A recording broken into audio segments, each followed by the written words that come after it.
People are of the opinion that living in Japan makes you the best human being, that it changes them for the better. What happens if you move to Japan as the best human being in the world then? Imagine like Jesus Christ or Keanu Reeves and you move to Japan. What would happen? Would they ascend? Go Super Saiyan 3? I don't think so. This is a normal place, guys, and it's probably different from where you're from, but still normal. It's not like if you're the worst human being in the world. Imagine the worst criminal you could think of. Heinous crimes, right? And then you just move to Japan and just, oh shit, now I'm a saint now, guys. Yeah, I feed the poverty-stricken. That's not gonna happen.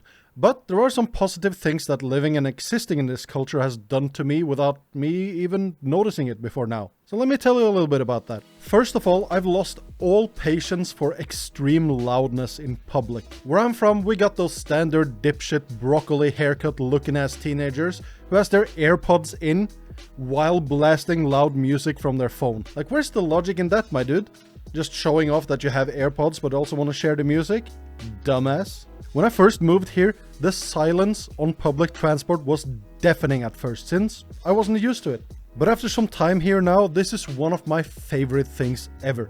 I really noticed this after I couldn't go back to Norway for some time, during the pandemic.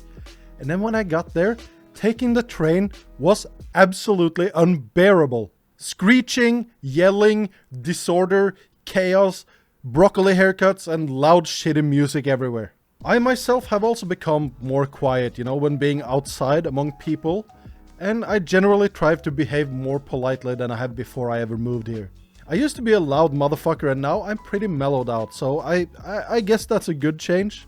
I've also become seriously annoyed at people's opinions about Japan when they haven't even gone to Japan once. They just read some shit on the internet and they'll be like, oh, I hear that in Japan they drink whale sperm every morning for their skin before they hit the local dirty panty vending machine for some sniffing on the commute that they do by trains that travel 550 kilometers per hour into their floating office with cat girl assistants that they sexually harass. Just go to Japan once and you'll see that roughly 75% of the content about Japan online are either exaggerations, bullshit, or made by someone who's never set foot in the country before, but watched a lot of anime though.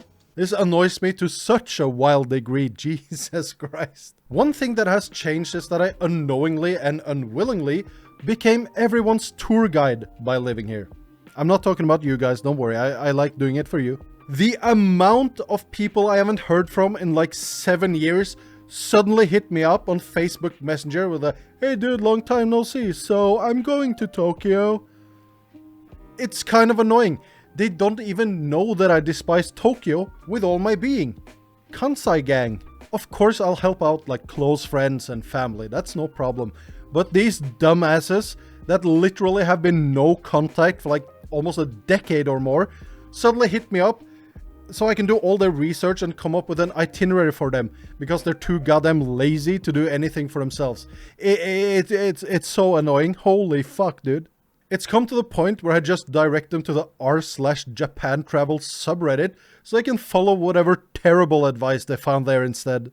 I've also become extremely opinionated when it comes to Japanese food abroad and the status of European convenience stores. European convenience stores were fine growing up, but after being spoiled by Japan for so long, I've realized that they're just expensive trash. No routines for freshness, and people just use them to buy tobacco or a 3-day-old hot dog that's been rolling in one of those heater rolling things, forever. Shift after shift, that scrunchy motherfucker just keeps on rolling.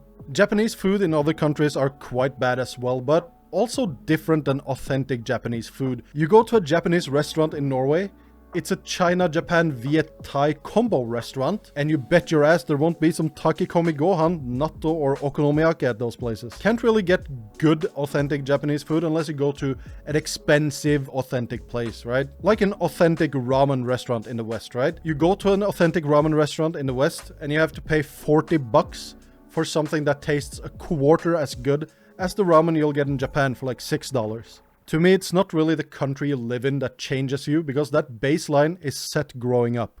For me, I'm picking up better habits, like mindfulness and behaving better in public by living here and following the cultural norms. But I'm pretty sure that just moving to this country won't make you do a 180 on your personality. Unless you become one of those annoying, actually, in Japan, it's not really like that. But that will be the opposite of improvement, and I've actually learned to just keep smiling and nodding if someone in my home country says some complete utter bullshit they read online about Japan, while letting all my annoyance bottle up inside of me so I can take it out on some of the idiots in my comments. Ah, the Japanese way. Thank you all so much for watching. If you want to see more Japan content like this, subscribe down there and click like on your way up. Check out the Patreon and the memberships to, support the content. Any help is mucho appreciato. Check out the Patreon and the memberships if you want to support and influence the content directly. And to all my current patrons and members, arigatou gozaimasu. Alright guys, I'll see you in the next one. Okay, bye.